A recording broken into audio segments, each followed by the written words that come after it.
Good morning. आज हम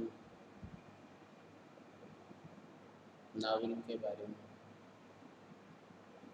आगे बात करेंगे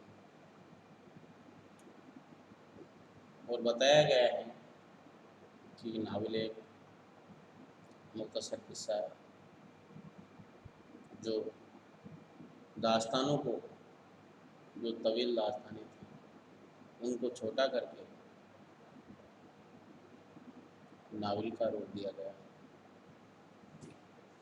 और उन नावलों में बहुत सारी नावल निगार हैं, लेकिन वहाँ उनके बारे में मालूमात करने से पहले हम केवल नावल के बारे में ही आज यहाँ पर तकरीर हुई।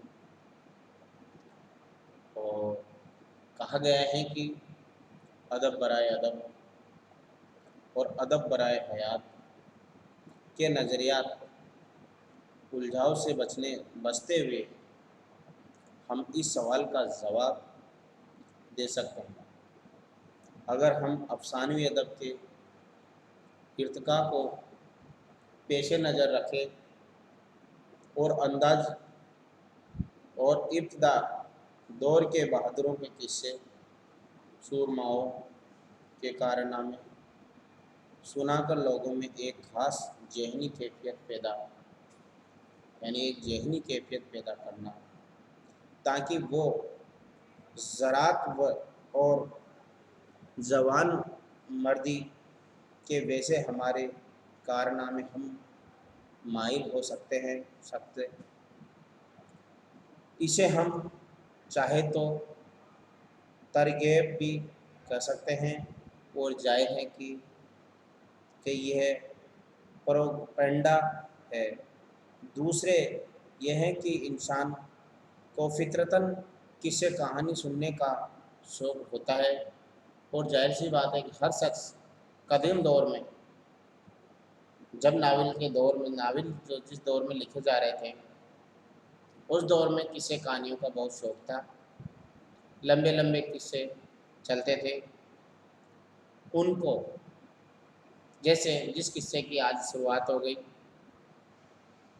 जिस टाइम उनका वक्त मुकर्रर था कि कल हम यहाँ से इस किस्से को आगे तक पढ़ेंगे, आज ये यहाँ तक मैंने सुना दिया, इसके बाद कल यहाँ से इस हिस्से को आगे तक पढ़ेंगे, परसों वहाँ से और आगे तक पढ़ेंगे, क्या बताएंगे, सुनाएंगे। सब तरीके के सवाल यहाँ पर नावल में होते हैं और किस्से के ज़रिए ही नावल कामयाबी की मंजिल तक पहुँचता है। तो किस्से कहानियों का सुनने का शौक़ था। इस शौक़ का सिलसिला दरअसल इसके शौक़ व खुद नुमाई यानी सेल्फ एक्सप्रेशन से मिलता है और फ़न और अदब का अवलियत मुहर्रक यही जज्बा खुद नुमाई होता है।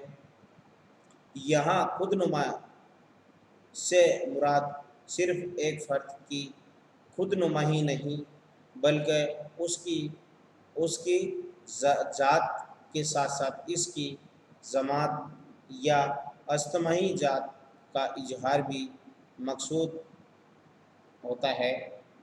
यानी कहने का मतलब यह है कि जो भी नावल या जिस नावल में इस तरीके की बात बयान की गई है, तो वैसे तो हिंदुस्तान के लिए नावल का जो लफ्ज़ इस्तेमाल किया है वो विदेशी भी है और देशी भी है।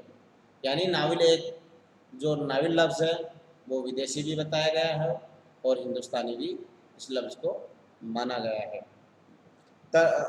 विदेशी तो इसलिए हैं, यानी विदेशी तो इसलिए है कि वो मौजूदा सूरत व लिबास में मगरिब से